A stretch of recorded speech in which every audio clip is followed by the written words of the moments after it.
నమస్తే, welcome to 69 TV. నేను సుమాంజలి. ముందుగా బులెటిన్లోని హెడ్లైన్. విశాఖపట్నంలో అక్టోబర్ నెలలో నమోదైన 83 చోరీ కేసుల్లో 58 కేసులను ఛేదించిన పోలీసులు క్రిప్టో కరెన్సీ మోసాలపై ఫిర్యాదు వస్తే చర్యలు తీసుకుంటామని స్పష్టం.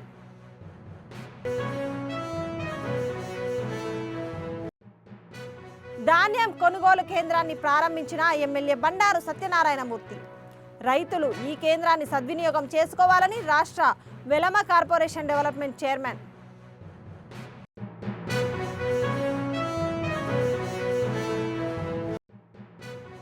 కవిత క్రమంగా కాంగ్రెస్ పార్టీకి దగ్గరవుతున్నారు అని ఈ మధ్య గులాబీ నేతలు సహా రాజకీయ వర్గాల అభిప్రాయం. చీర ప్రస్తుతం తెలంగాణ రాజకీయాల్లో హాట్ టాపిక్ గా మారింది.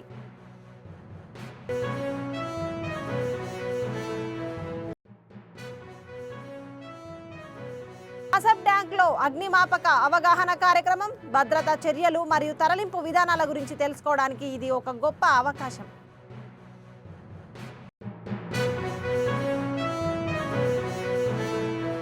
ఇక డీటెయిల్స్ లోకి వెళ్తే, విశాఖపట్నంలో అక్టోబర్ నెలలో నమోదైన 83 చోరీ కేసుల్లో 58 కేసులను ఛేదించి 77 మందిని అరెస్టు చేశామని పోలీస్ కమిషనర్ శంకబ్రత బాగ్చి తెలిపారు.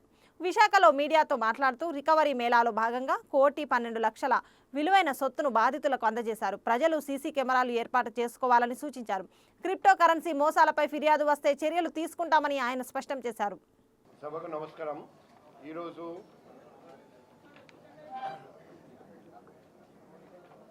వైజాగ్ సిటీ పోలీస్ నిర్వహిస్తున్న ప్రాపర్టీ రిఫండ్ మేళా మొత్తం 77 మంది ప్రాపర్టీ ఆఫెండర్స్ని పట్టుకొని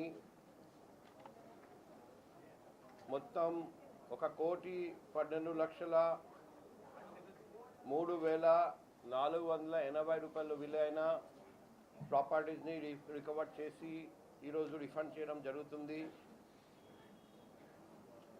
58 కేసులు డిటెక్ట్ చేసి అందులో బంగారం 838.331 గ్రామ్, క్యాష్ 3,10,500 రూపాయలు, 22 మోటార్ సైకిల్, ఒకటి మహేంద్ర XUV కార్, ఒకటి సోనీ కెమెరా విత్ లెన్స్, ఒకటి CCTV DVR box with WiFi router, 505 mobile phones. ఇప్పుడు హైయెస్ట్ రికవరీ జరిగింది కంచట్పాలెం క్రైమ్ పోలీస్ స్టేషన్. 10,35,000 రూపాయలు విలువైన ప్రాపర్టీస్ రికవర్ చేశారండి. నంబర్ ఆఫ్ కేసు చూస్తే కూడా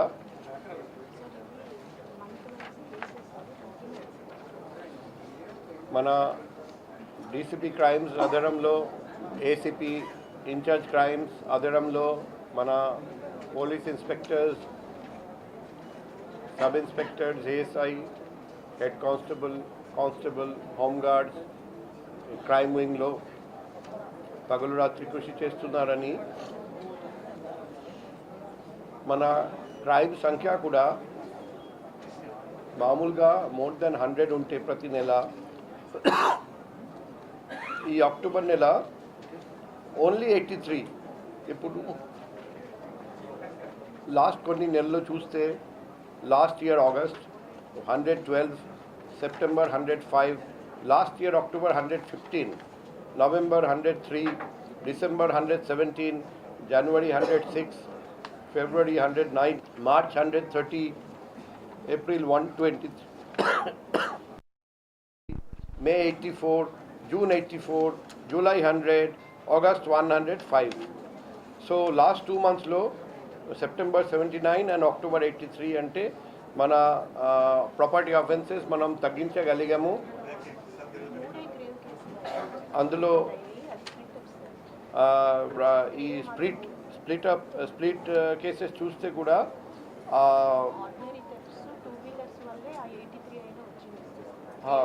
గ్రేప్ కేసెస్ కూడా బాగా తగ్గినాయి. సో ఈ మంచి రిజల్ట్ సాధించిన క్రైమ్ వింగ్కి నేను అభినందిస్తున్నా. అనకాపల్లి మాడుగుల ఎమ్మెల్యే బండారు సత్యనారాయణ మూర్తి దేవరాపల్లి మండలం కొత్తపేట గ్రామంలో ధాన్యం కొనుగోలు కేంద్రాన్ని ప్రారంభించారు. రైతులందరూ ఈ కేంద్రాన్ని సద్వినియోగం చేసుకోవాలని ఆయన కోరారు. ఈ కార్యక్రమంలో రాష్ట్ర Velama corporation development chairman PVG Kumar, Anakapalli జిల్లా కలెక్టర్ విజయకృష్ణన్, ఆర్డీఓ, ఎండీఓ, తహసీల్దార్, ప్రాజెక్టు చైర్మన్లు, కూటమి నాయకులు పాల్గొన్నారు.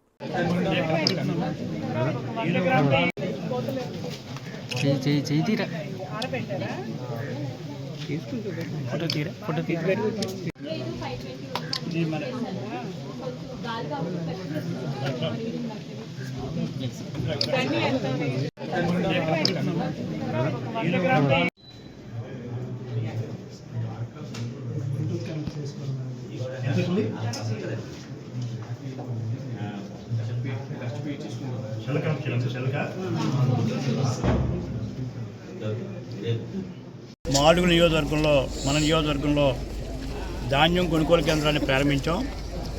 యాక్చువల్ అయితే డిసెంబర్ 1 ప్రారంభించాలనుకున్నారు, కానీ అదృష్టవశాత్తు ఈ సంవత్సరం మనం ఇన్ టైంలోనే మనం క్రాప్ వేయడం వలన ఈరోజు అంతా కూడా వరి కోతలు ప్రారంభమైనాయి. అప్పుడే 30-40% క్రాప్ స్టార్ట్ అయింది.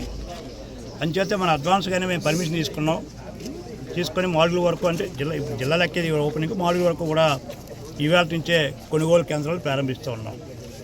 20 కేంద్రాలు ప్రస్తుతం శాంక్షన్ ఇచ్చాం.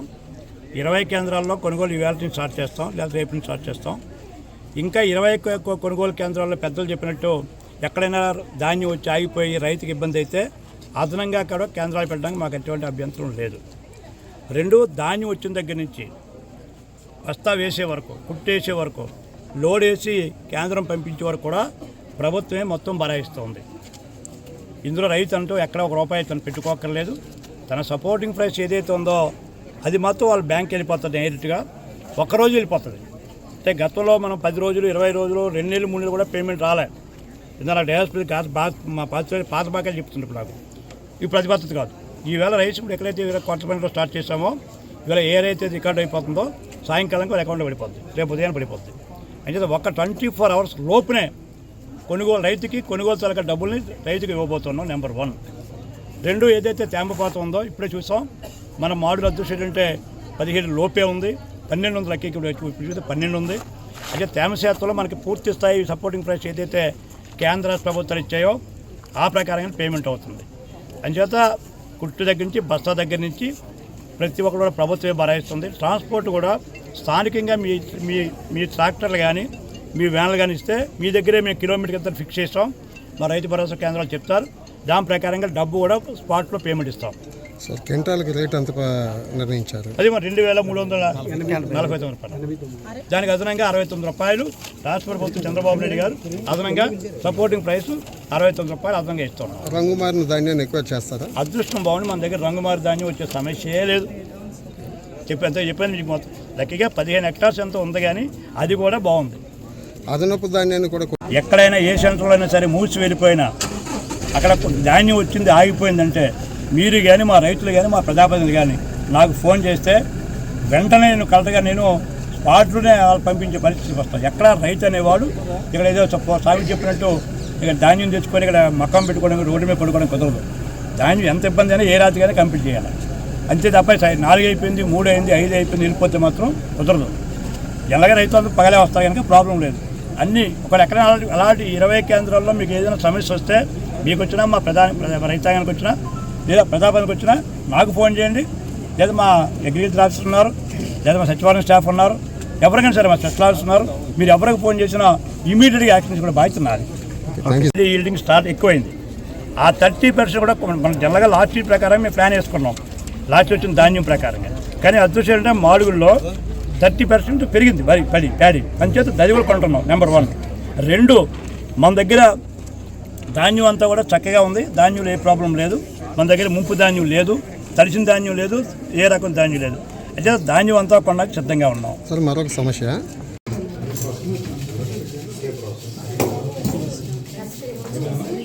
మీరు కొంచెం ఇక్కడ 5 ఇక్కడ 25 ఇచ్చిన తర్వాత మనం 3 తీసుకుంటే ఏ డేట్ నా ఏ టైం నా ఇప్పుడు చెక్ చేసాం. రైట్ అవేర్నెస్ రైతు కోసం పెట్టాము. రైతు వస్తుంది యాప్ వస్తుంది, మనం యాడ్ చేస్తున్నాము. ఈ క్రాప్ చేసుకోవాలి ఫార్మర్స్ అందరూ మనకి దాంట్లో సౌండ్ చేస్తున్నారు వాళ్ళు మన యాప్లో ఆటోమేటిక్గా వాళ్ళ ఆధార్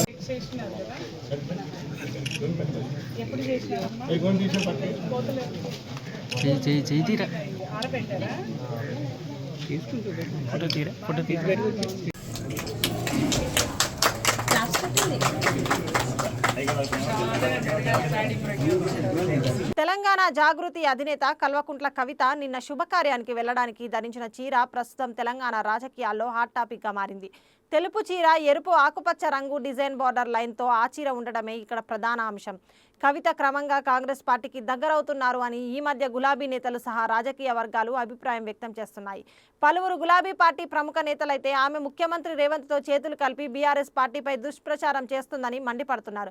ఇలాంటి పరిస్థితుల్లో కవిత ధరించిన చీరపై అందరిలో ఆసక్తి నెలకొంది. సర్పంచ్ ఎన్నికలలో పార్టీలే లేవు కదన్న, బీసీలందరూ మా వాళ్ళే కాబట్టి ఖచ్చితంగా బీసీలందరినీ కూడా పెద్ద ఎత్తున నామినేషన్లు వేయమని నేను కోరుతున్నా. ఏ పార్టీలు ఉన్నా బీసీలంతా జాగృత వాళ్ళే. బెస్ట్ బీసీ విల్ విన్ కదన్న, బీసీ గెలవాలి అంతే. ఇప్పుడు మహిళా రిజర్వేషన్ స్పిరిట్ కూడా అంతే కదా, అన్ని పార్టీలు మహిళలకు ఇవ్వాలి, బెస్ట్ మహిళ గెలుస్తుంది అంతే. బెస్ట్ బీసీ విల్ విన్, దాంట్లో పెద్ద టెన్షన్ ఏం లేదు. కానీ అల్టిమేట్గా బీసీలు గెలవాలి. ఈ బీసీలతోని ఆడుకుంటే బీసీలు ఏమన్నారులే అని ఏదైతే కాంగ్రెస్ పార్టీ అనుకుంటుందో కొద్దిగా మనం గట్టిగా బలంగా బుద్ధి చెప్పాల్సినటువంటి అవసరం ఉందని మాత్రం నేను బీసీ బిడ్డలందరూ కూడా పిలిపిస్తా ఉన్నాను. హైదరాబాద్లోని మహావీర్ హాస్పిటల్ ఎదురుగా ఉన్న income tax towers AC guards మాసప్ ట్యాంక్లో అగ్నిమాపక అవగాహన కార్యక్రమం అండ్ తరలింపు మాక్ డ్రిల్ విధానం నిర్వహించబడుతుంది. అగ్నిమాపక భద్రతా చర్యలు మరియు తరలింపు విధానాల గురించి తెలుసుకోవడానికి ఇది ఒక గొప్ప అవకాశం.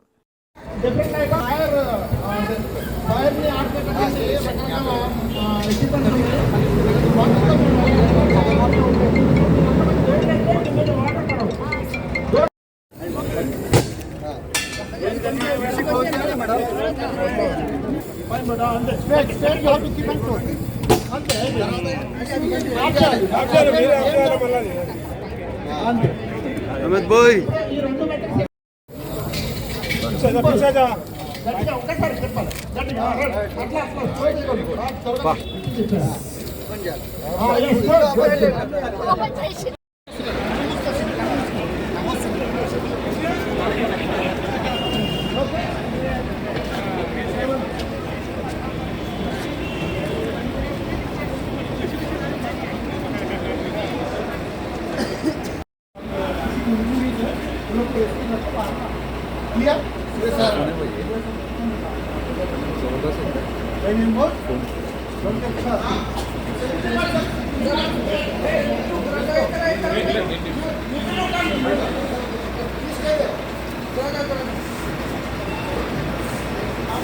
సుమారు 7 గంటల ప్రాంతంలో మద్యం మత్తులో జరిగిన గొడవ తర్వాత నిందితులు మృతుడు వాజిద్ ఖాన్పై దాడి చేసి పిడికిలి మరియు తన్నులతో దాడి చేసి తర్వాత పదునైన మడత పెట్టగల బ్లేడుతో గాయపరిచి అతను స్పృహ కోల్పోయేలా చేశాడు. చికిత్స పొందుతూ బాధితుడు మరణించాడు. చాంద్రాయనగుట్ట ఏసీబీ శ్రీ ఏ సుధాకర్ మార్గదర్శకత్వం మరియు పర్యవేక్షణలో చాంద్రాయనగుట్ట ఎస్హెచ్ఓ శ్రీ ఆర్ గోపి మరియు అతని బృందం నిందితుడిని పట్టుకున్నారు. చాంద్రాయనగుట్ట ఏసీపీ విలేకరుల సమావేశంలో ఈ వివరాలు వెల్లడించారు.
Okay, good evening.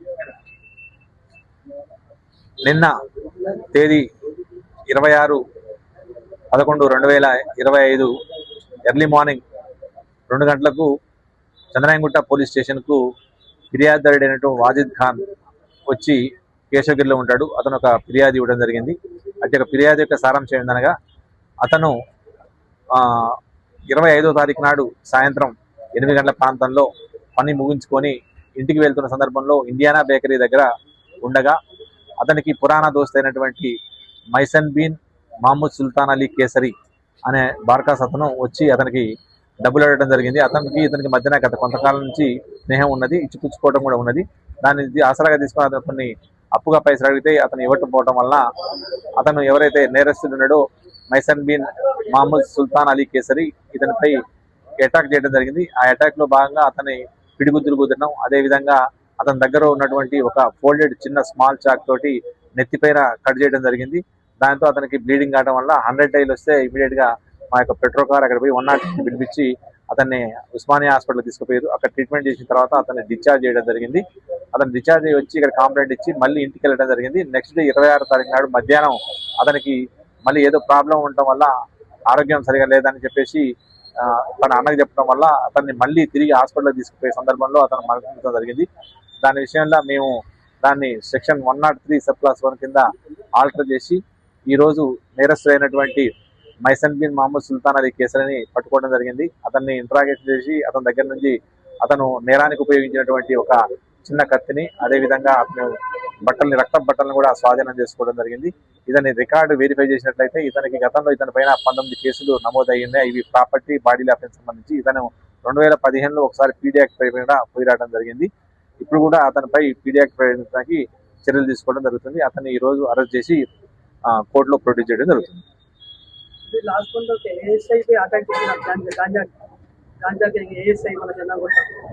ఎవరు అది ఇది కాదు, అక్కడ తాగిన అంటే అది గంజా అని చెప్పలేము కానీ ఒక తాగిన పర్సన్స్ అక్కడ కిలి దర్గా దగ్గర కొట్లాడుకుంటుంటే ఇన్ఫర్మేషన్ వస్తే వాళ్ళని కూడా మేము పట్టుకొని ఒక్కొక్కటిని 15 రోజులు జైలు పంపించడం జరిగింది. గంజాడ చెప్పిన తాగిన మైకంలో ఉన్నారు వాళ్ళు. గంజాడ మనకి ఏం వాళ్ళ దగ్గర దొరకలే కానీ వాళ్ళు తాగిన మైకంలో ఉండి ఎవరైతే అక్కడ డివిజన్ చేసుకుంటుంటే వాళ్ళని పట్టుకొచ్చి మళ్ళీ తర్వాత కోర్టులో ప్రొడ్యూస్ చేసి వాళ్ళ నలుగురిని కూడా ఒక్కొక్కరు 15 రోజులు జైలు పంపించడం జరిగింది. నెల్లూరు రూరల్ ఎమ్మెల్యే కోటంరెడ్డి శ్రీధర్ రెడ్డి పట్టా మేయర్ జయవర్ధన్ అనుచిత వ్యాఖ్యలు చేస్తున్నారని తెలుగుదేశం పార్టీ నాయకులు నూకరాజు మదన్ కుమార్ రెడ్డి ధ్వజమెత్తారు. రోడ్డుపై తిరిగే జయవర్ధన్ను మేయర్ పదవిలో కూర్చోబెట్టింది కోటంరెడ్డి శ్రీధర్ రెడ్డి అని ఆయన తల్లి పాలు దాగి రొమ్ము గుద్దే వ్యక్తి అని వీడిన నాయకులు తీవ్రంగా నీ పని అయిపోయిందిరా నాయనా. అందుకని ఈరోజు 4 సంవత్సరాలు మేయర్గా అధికారాన్ని అనుభవించావు, చేయాల్సినటువంటి అన్ని అవినీతి కార్యక్రమాలు చేసావు. ఈరోజు పదవి పోతుందని చెప్పి ఏదో ఒక సింపతి గెయిన్ చేయాలా, ఏదో కోటంరెడ్డి శ్రీధర్ రెడ్డి మీద మాట్లాడాలని మిస్టర్ జయవర్ధన్ నేను చెప్తా ఉన్నా, అసలు నువ్వెవరు, నేనెవరు, నీ దేవురు నా దేవురు, మనం ఎక్కడ కార్పొరేటర్లు అయ్యాం, మనం ఎక్కడ మేయర్లు అయ్యాం, నువ్వు నేను ఎక్కడో పొదలకూరు నాది నల్లబాలు. అక్కడి నుంచి ఇక్కడికి వచ్చి కేవలం కోటంరెడ్డి శ్రీధర్ రెడ్డి మనల్ని బిడ్డల్లాగా హక్కును చేర్చుకున్నాడు. నిన్నో నన్ను అవకాశం వస్తే కార్పొరేటర్ గా నాకు నీకు టికెట్లు ఇచ్చాడు. నేనన్నా నా 19వ డివిజన్ లో ప్రతి ఇంటికి 1కి 20 సార్లు తిరిగి ప్రజల కాళ్ళకు దండాలు పెట్టి ఎన్నికల్లో పోటీ చేసి ప్రజల పుణ్యాన నేను కార్పొరేటర్ గా నా శ్రీమతి కార్పొరేటర్ గెలిచింది. నీకు ఆ పని కూడా శ్రీధర్ అన్న నీకు చేసిన, నువ్వు ఇందాక అంతా ఉన్నావు దేవుడు లేడు కోటంరెడ్డి దుర్మార్గుడు, కోటంరెడ్డి శ్రీధర్ రెడ్డి నీచుడు అని మాట్లాడుతా ఉన్నావు. కోటంరెడ్డి శ్రీధర్ రెడ్డి దుర్మార్గుడే. శ్రీ విజయానంద తీర్థ స్వామి చిత్తూరు జిల్లాకు పుంగనూరు పట్టణంలోని శ్రీ దత్తి కాళిక శ్రీ వీరబ్రహ్మేంద్ర స్వాముల వారి ఆలయాన్ని సందర్శించారు. స్వామికి పండితులు పూర్ణకుంభంతో స్వాగతం పలికారు. అనంతరం పంచముఖ మరకత ఆంజనేయ స్వామి ప్రతిష్ట భూమి పూజలో పాల్గొన్నారు. దర్శనార్థం విచ్చేసిన భక్తులకు స్వామి ఆశీర్వదించారు. ఈ కార్యక్రమంలో పెద్ద సంఖ్యలో భక్తులు పాల్గొన్నారు. అటువంటి క్షేత్రం పొంగనూరు. ఈ క్షేత్రంలో అందరూ కూడా కలిసిమెలిసి ఉన్నారు. చాలా సంతోషం. అదే మనకు కావాల్సింది, చాలా ముఖ్యమైనది. ఇక్కడ కమఠేశ్వర స్వామి క్షేత్రం ఉన్నది. ఆ క్షేత్రాన్ని ఈరోజు దర్శనం చేసుకున్నాం. మన శేషాద్రి గారు చాలా సీనియర్ డివోటీ, ఆయన ఎప్పటి నుంచో ప్రార్థన చేస్తున్నారు. అందువల్ల ఈరోజు ఆ కమఠేశ్వర స్వామిని, దత్తాత్రేయ స్వామిని అక్కడ దర్శనం చేసుకుని త్వరలోనే గురుదేవులు పూజ్య గణపతి సచ్చిదానంద స్వామిజీ వారు కూడా రావాలి అని చెప్పి ఇక్కడ భక్తులంతా ప్రార్థన చేస్తున్నారు.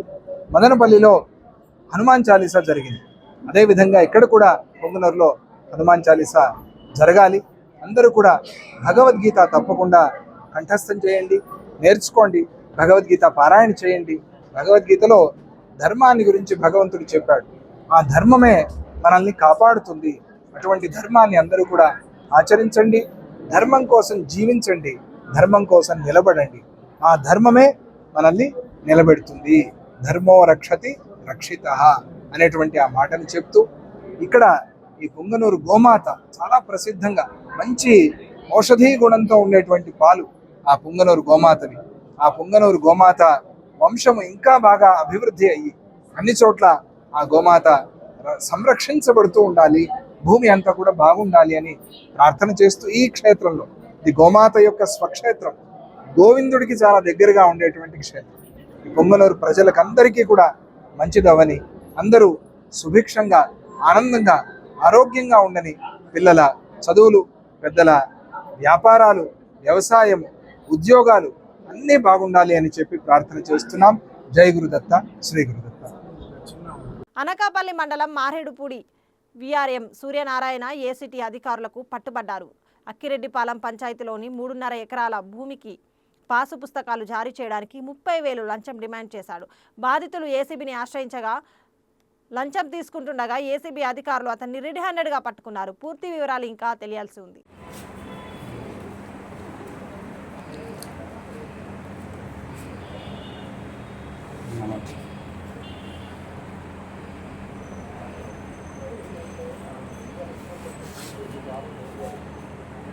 तो मुकबे के तल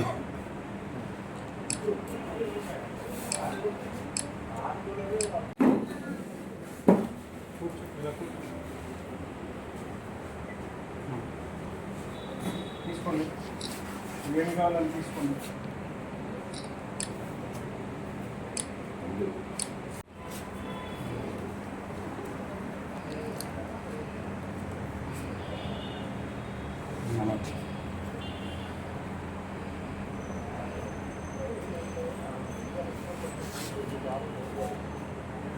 तो मुकबे के तल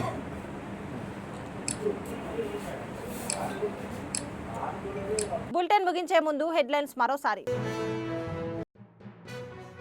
విశాఖపట్నంలో అక్టోబర్ నెలలో నమోదైన 83 చోరీ కేసుల్లో 58 కేసులను ఛేదించిన పోలీసులు. క్రిప్టో కరెన్సీ మోసాలపై ఫిర్యాదు వస్తే చర్యలు తీసుకుంటామని స్పష్టం.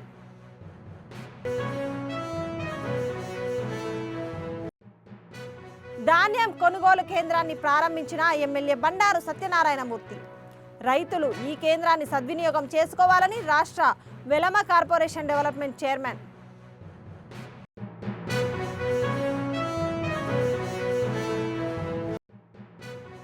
కవిత క్రమంగా కాంగ్రెస్ పార్టీకి దగ్గరవుతున్నారు అని ఈ మధ్య గులాబీ నేతలు సహా రాజకీయ వర్గాల అభిప్రాయం. చీర ప్రస్తుతం తెలంగాణ రాజకీయాల్లో హాట్ టాపిక్ గా మారింది.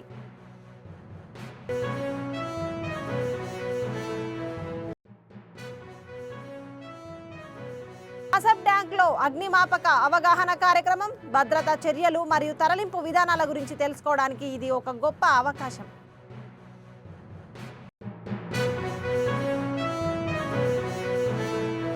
ఇవి బులెటిన్ విశేషాలు. మరిన్ని అప్డేట్స్ కోసం చూస్తూనే ఉండండి 69 టీవీ న్యూస్. నేను సుమాంజలి, సైనింగ్ ఆఫ్.